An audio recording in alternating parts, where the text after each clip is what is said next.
راضی برضائے رب، رب کی رضا پر راضی رہنا.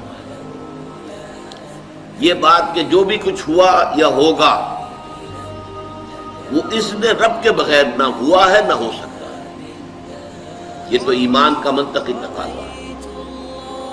یہاں پتہ تک نہیں ہلتا جب تک کہ اللہ کی اجازت نہ ہو، اذن نہ ہو.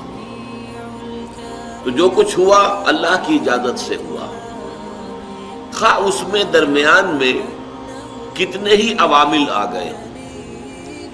کسی نے اٹھا کر آپ کو پتھر مارا، لیکن یہ پتھر آپ کو نہیں لگ سکتا تھا اگر اللہ نہ چاہتا.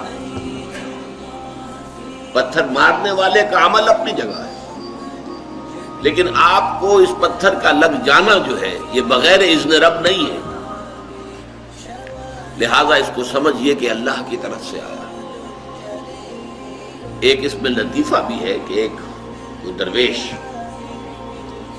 یہ کہتا ہوا جا رہا تھا ایک جذب کی کیفیت میں، جو رب کرے سو ہو، جو رب کرے سو ہو، جو رب کرے سو ہو. ایک شخص نے اٹھا کر اس کے سر پہ پتھر نے مارا. اس نے پلٹ کر دیکھا تو شخص نے کہا مجھے کیا دیکھتے ہو، جو رب کرے سو ہو. اس درویش نے جواب دیا کہ یہ پتھر مجھے تو رب کے مارے ہی لگا ہے، لیکن میں دیکھ یہ رہا تھا کہ بیچ میں منہ کس کا کالا ہو گیا، کس نے اپنے لیے جو ہے وہ عذاب اللہ کا کما لیا. ورنہ مجھے بہرحال یہ پتھر لگا ہے تو اس میں اذن رب شامل ہے.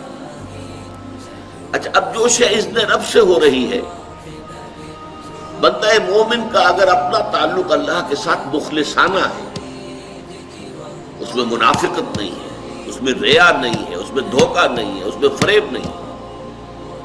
مخلص، مخلصین لہ الدین،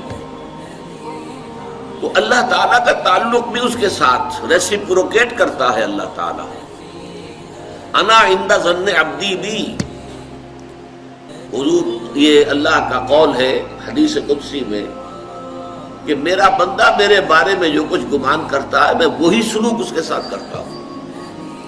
اللہ تعالیٰ بھی مخلص ہے.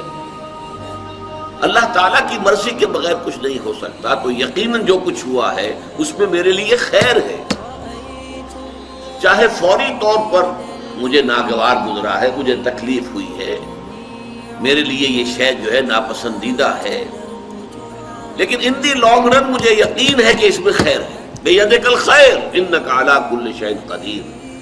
اے اللہ تیرے ہاتھ میں خیر ہی خیر ہے، تو ہر چیز پر قادر ہے. اچھا، جو ہوگا وہ بھی اذن رب کے بغیر نہیں ہوگا. یہی تصور اس کے بارے میں ہونا ضروری ہے. اسی کا نتیجہ یہ نکلتا ہے جس کو قرآن مجید بار بار کہتا ہے، بار بار کہتا ہے، بار بار کہتا ہے، لا خوف علیہم ولا هم یحزنون. کیا مطلب اس کا؟ نہ ان پر کوئی خوف ہے نہ حزن سے دو چار ہوتے ہیں. عام طور پر یہ سمجھا جاتا ہے کہ یہ آخرت میں ہوگا.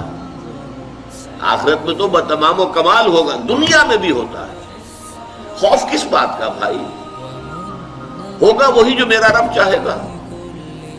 وہ میرا دوست ہے، میں اس کا ولی، وہ میرا ولی.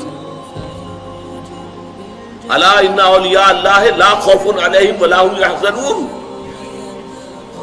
جو اللہ کے ولی ہوتے ہیں، اللہ کے دوست ہوتے ہیں، ان کے نہ کوئی خوف ہوتا ہے نہ حزن ہوتا ہے. خوف کس بات کا؟ ہوگا وہ جو اللہ چاہے گا، اور جو کچھ اللہ چاہے گا اس میں کوئی نہ کوئی خیر ہوگا، چاہے فوری طور پر مجھے نظر نہ آئے. قرآن کہتا ہے سورہ بقرہ میں عسیٰ ان تکرہوا شیئا وہو خیر لکم وعسیٰ ان تحبوا شیئا وہو شر لکم. عین ممکن ہے کہ تم کسی چیز کو ناپسند کرو درحالے کہ اسی میں تمہارے لیے خیر ہو، اور عین ممکن ہے کہ تم کسی چیز کو پسند کرو درحالے کہ اس میں تمہارے لیے شر ہو. اللہ یعلم وانتم لا تعلمون. اللہ جانتا ہے، تم نہیں جانتے. تم افعال و اعمال و احوال و واقعات کے ظاہر کو دیکھتے ہو، اس سے متاثر ہو جاتے ہو. اس کے پردے میں کیا مشیت اذنی ہے، کیا ارادہ خداوندی ہے، اس کے پشت پر کیا چیز ہے جو اللہ تعالیٰ کو مطلوب ہے، یہ ہمیں نظر نہیں آتا. We are short sighted. ہماری نگاہ جو ہے بس کچھ دور تک جاتی ہے، اس سے آگے نہیں جاتی. لہذا افعال و اعمال و احوال و واقعات کے صرف ظاہر پر ہماری نگاہ ہے، باطن پر تو ہے ہی نہیں. لہذا ہم اس سے متاثر ہوتے ہیں. تو در حقیقت ایمان کا حاصل الا ان اولیاء اللہ لا خوف علیہم ولا هم یحزنون. اللہ کے دوستوں پر نہ کوئی حزن ہے نہ خوف ہے، کوئی سوال ہی پیدا نہیں ہوتا. اسی طریقے سے قرآن مجید جو ہے بلند ترین مقام جو انسان کا ہو سکتا ہے، اس کی تعبیر کے لیے الفاظ استعمال کرتا ہے رضی اللہ عنہم ورضوا عنہ. اللہ ان سے راضی ہو گیا، وہ اللہ سے راضی ہو گئے. یہ باہمی رضامندی ہے، دو طرفہ. دو طرفہ اللہ کے ساتھ تعلق ہوتا ہے، دو طرفہ تعلق ہوتا ہے. تم اللہ سے محبت کرو گے، اللہ تم سے محبت کرے گا. تم اللہ کے ساتھ مخلص ہوگے، اللہ تعالیٰ تمہیں واقعتاً اپنا مخلص بندہ بنا لے گا. تم اللہ کی طرف چل کر آؤ گے، اللہ تمہاری طرف دوڑ کر آئے گا. تم بارش برآؤ گے، اللہ ہاتھ بڑھائے گا. تم اسے محفل میں یاد کرو گے، اللہ اس سے کہیں بہتر محفل میں تمہارا تذکرہ کرے گا، ملائکہ مقربین کی محفل میں. تم اللہ کو اپنے دل میں یاد کرو گے، اللہ اپنے جی میں تمہیں یاد کرے گا. یہ دو طرفہ معاملہ ہے. تم اللہ کی مدد کرو گے، اللہ تمہاری مدد کرے گا. ان تنصروا اللہ ینصرکم ویثبت اقدامکم. اگر تم اللہ کی مدد کرو گے، اللہ کی مدد سے مراد کیا؟ اللہ کے دین کی مدد، اس کی نصرت. اللہ تمہاری مدد کرے گا. یہ رضی اللہ عنہم ورضوا عنہ سورہ مائدہ میں بھی آ رہا ہے، سورہ توبہ میں، سورہ مجادلہ میں، سورہ بینہ میں، 4